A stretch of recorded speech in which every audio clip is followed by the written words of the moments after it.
Ah, j'aime ce Jonas énervé. Dans la colère, pas de faux semblants. Pas d'attitude mielleuse, pas d'entourloupe.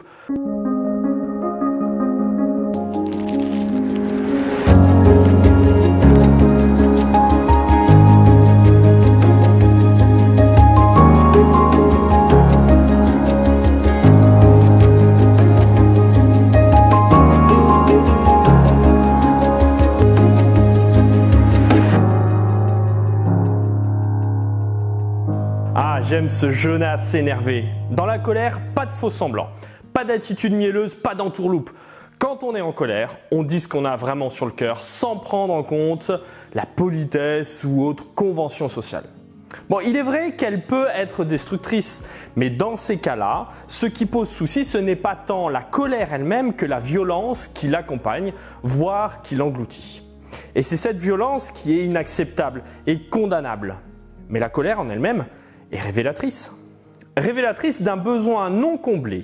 Elle est le signe que ce qui est important pour moi n'a pas été pris en compte. Le signe que je me sens floué. En tout cas, c'est l'impression que j'ai. Qu'elle soit fondée sur quelque chose de vrai ou de faux, ce ressenti n'en reste pas moins important dans ma propre réalité. Et le souci viendra de la manière dont s'exprimera cette colère. Alors revenons à Jonas. Pour bien comprendre cet énervement, il faut revenir au préquel. Dans 2 Rois 14, verset 25, Jonas prophétise que Jéroboam II rétablira les frontières du royaume d'Israël et reprenant les territoires au roi de Damas qui lui-même est sous domination assyrienne.